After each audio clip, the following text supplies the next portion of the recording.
Hi, first graders.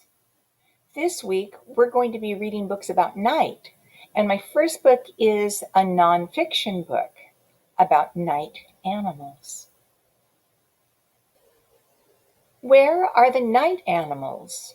Written and illustrated by Marianne Fraser.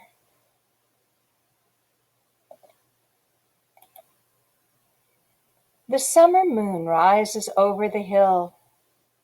A lone coyote howls, it sniffs the air. Then it begins its nightly hunting route. With the coyote gone, a skunk scoots out from its den in a log. Another skunk appears. The two romp, squeaking and squealing.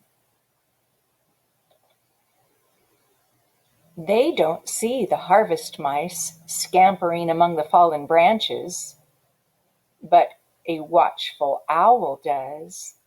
It hoots and goes back to eating a gopher.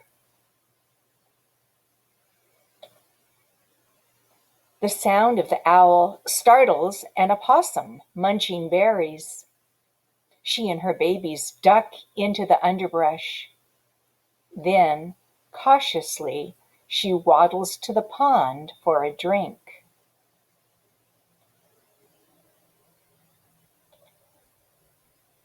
In the muddy water, a raccoon feels around for crayfish and snails. Above, a male tree frog calls to a female tree frog. Creak, creak. A shadow passes over the frog. A little brown bat dips and dives to snatch moths and mosquitoes from the air.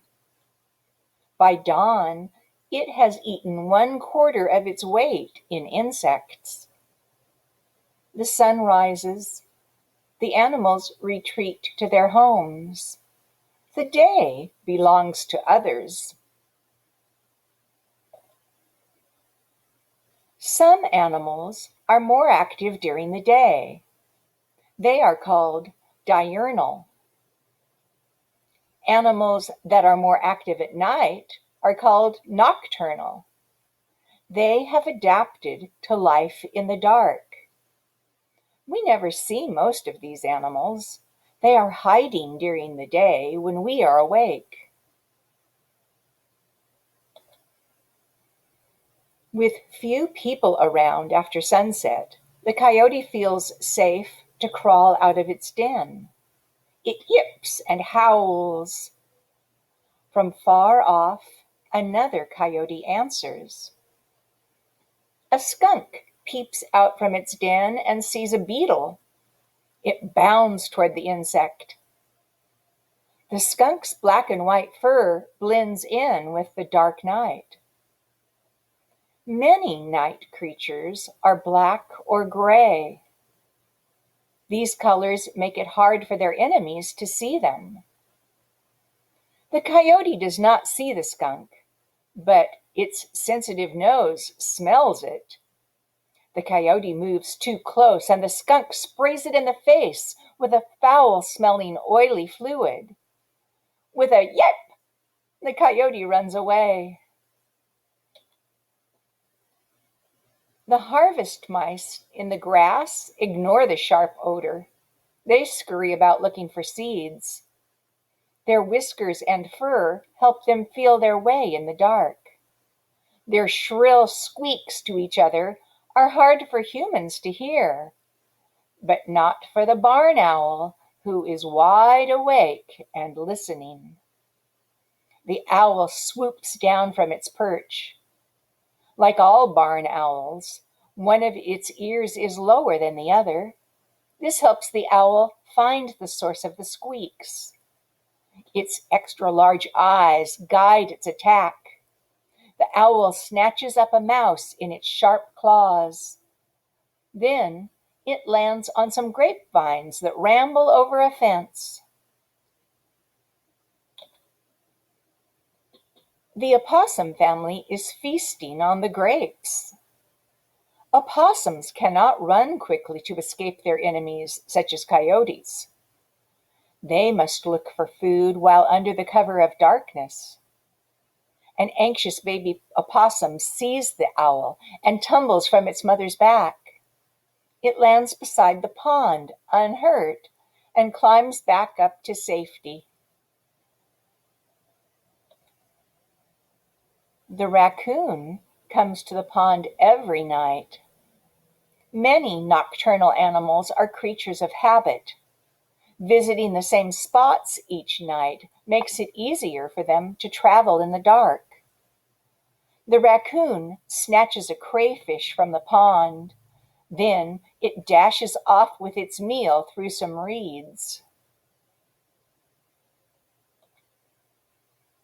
The tree frog leaps out of the reeds and lands on an oak tree. This small frog is an amphibian. Amphibians breathe through their lungs and skin. If they were active during the day, the hot sun would dry out their skin and they would die. Night air is cooler and moister. The little brown bat darts in and out of the oak's twisted branches. The bat is making noises to help it navigate and to find its food. The sounds bounce off objects, causing echoes. The bat can tell from the echoes how far away the object is. This is called echolocation. Some scientists think that bats became nocturnal to protect themselves from daytime animals. Other scientists believe that bats hunt at night so that they do not have to compete with birds for food in the daytime. The moon fades from sight as the sun rises. The creatures of the night begin to seek out their dens and burrows. The animals of the day stir from their sleep. Sunrise and sunset are nature's busiest hours. A young raccoon passes a window. A child comes to the table for breakfast. The two meet. Then each goes its own way.